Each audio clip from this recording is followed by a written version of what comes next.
Here in Lagos, the vision of achieving a human rights respecting society greatly lies on the actions of the people who should be aware of their rights and their roles and responsibilities in upholding and defending them at all times.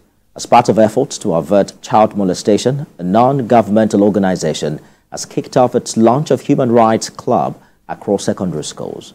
The aim is to focus on the prevention of leading factors of incarceration and addressing causes of violence and bullying.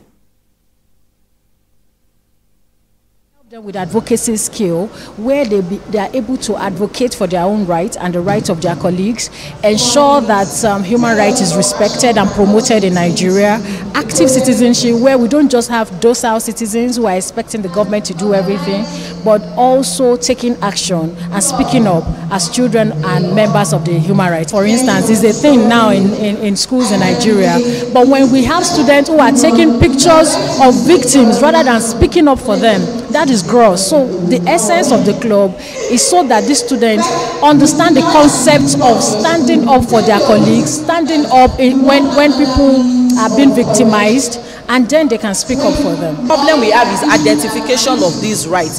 When you do not know your rights under the law, that is a very big problem. So we are preparing the children to know their rights, and when these rights are being violated, to know the essential government agency or NGO that they could.